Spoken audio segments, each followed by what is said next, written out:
Hey guys, Lazy Bum here, and this is the second installment in the final list countdown series. At the extreme, very end of the year here, we're going to be talking about the best albums, the best songs, and the worst albums and the worst songs. And unfortunately, I have to get the bad out of the way first. We've already done worst songs of the year. Now we're doing worst albums of the year. So I have to give a few kind of disclaimers here. First off, I know my swag review back in July was very negative, but truth be told, outside of like that Drewski skin, those weird interludes, I don't think it's enough to bring this album that low. Again, I'm still very frustrated with Justin Bieber, very displeased with Justin Bieber. But the album has a couple of good songs. Same with the Tame Impala Dracula album. As spacey and kind of mindless and weird as that album is, it's definitely a low point for Tame Impala, but I don't think it's a low enough point to enter this list. But speaking of low points, we are going to talk about another artist's lowest point, and that is Taylor Swift, with her latest album, Life of a Showgirl. This album's track list ranges from awkward sexual degenerate songs with Sabrina Carpenter, or awkward songs about being spoiled, being obnoxious, being rich. There's nothing good about this. And I get that maybe TPD is worse, and objectively it probably is, but at least TPD made it up with a couple bangers here. The only passable, serviceable song is the opener, Fate of Ophelia, and that I would probably give like a C- anyway. So, and next up, number 9, American Heart, Benson Boone. Now, aside from the single Mystical Magical, I wouldn't say there's anything that is extremely badly egregious here, but I don't think there's really anything good here either. Most of the songs are very obnoxious, overproduced, typical dance pop, like stuff that just doesn't really innovate anything. And some of the songs here are just border on lolcow obnoxiousness garbage that I just can't stand. I can't stand. Speaking of someone who probably won't be able to stand in a few years, we get Mr. Dave Blunt of Utah or Iowa or California. I don't know where he's from. He's so big he takes up multiple states anyways. And his, of course, April album, LP, project, You Can't Say That. Wow. Mr. Dave Blunt's really helping in with the freaking Kanye West spiral here with him using lyrics from his HH song into this garbage album. And well, yeah, this is basically just designed to be obnoxiously provocative, annoying, kind of rage bait type content, but even then it's not even making me mad. It's just mediocre SoundCloud rap with just obnoxious lyrics. Of course, the N-word, the F-slur thrown around so many times that you'd be mistaken if you thought you were in a middle school or at conversion therapy or something. But yeah, this is just not good at all. Speaking of not good at all, more so, this was a little bit less expected to be not good at all, but unfortunately it turned out that way, and that was the Jax Boys 2 collab album.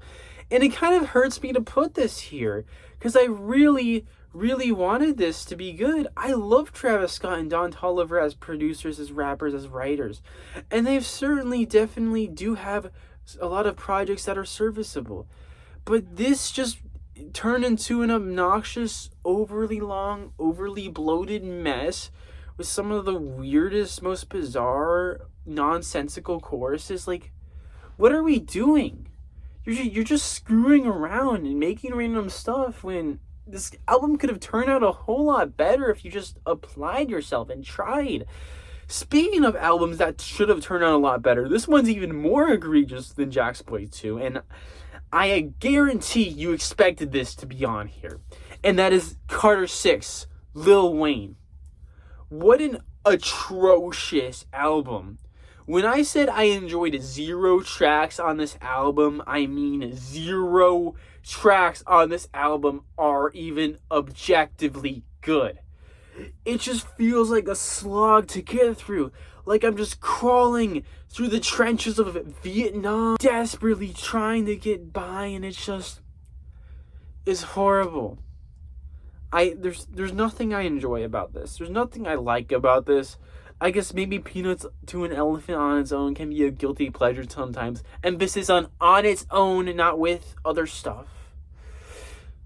And even then, it's like, what are we doing? We're just piling crap on top of crap on top of crap.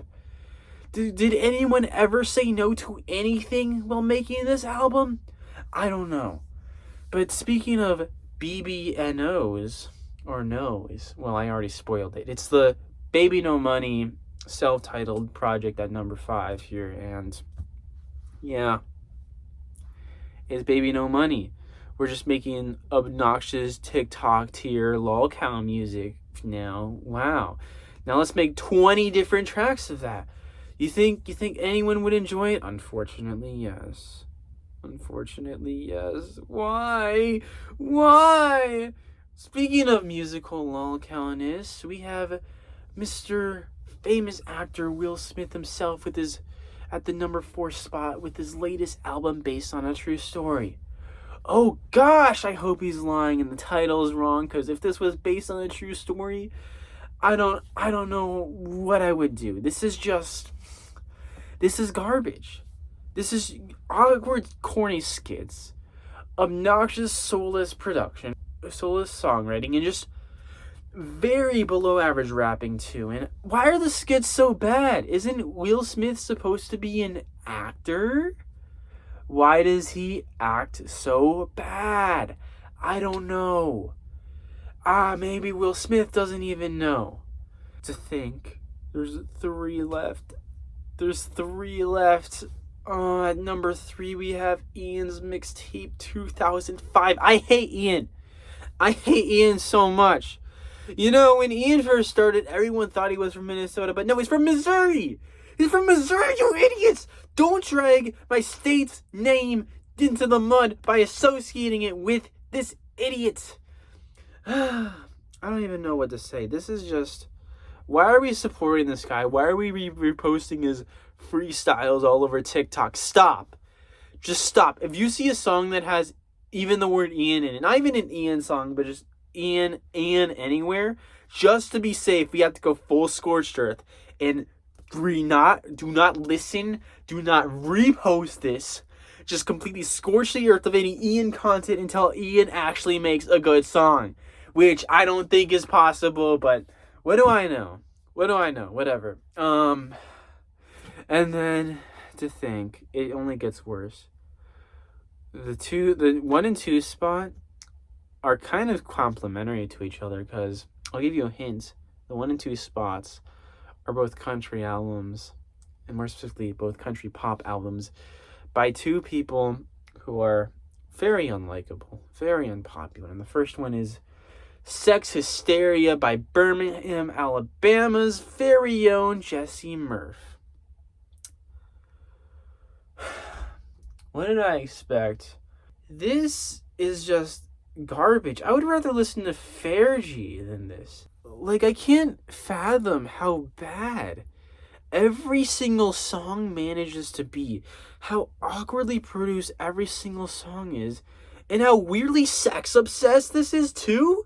Like, we're putting freaking Taylor Swift, Sabrina Carpenter type sex degeneracy into a country album? What? And now we're at number 1. And I gotta say, when making this list, I did have a hard time placing some of these, especially the upper half of the list. But I knew going in, not even when I started making this list or even considered other albums, I knew this would be number 1. It wasn't even a contest. It wasn't close. It wasn't anything. I knew from the moment this album was released that this would be the worst album of 2025. And that's Maybe I'm the Problem by Morgan Wallen. Holy crap! What an absolute sadistic, torturous pile of diarrhea that so many people ate up. What is wrong with you? Why does this have millions of streams? Why did this become the most popular album in the charts at one point? What are you people doing? This is bad. Every song on it is overproduced country pop or awkward, weird, childish, freaking stalkerish songs that are unlistenable. Not a single song on this track is good.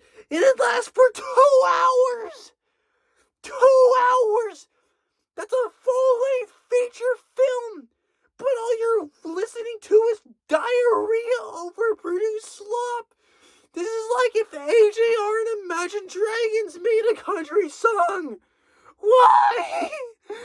Why do you people like this? Anyways, so that was my worst album list of 2025. Feel free to post your own worst album list of 2025. Was I a little bit overreacted to some of these albums? I'll let you be the judge of it.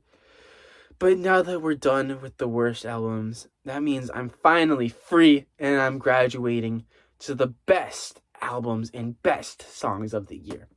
I hope to see you there. Thank you.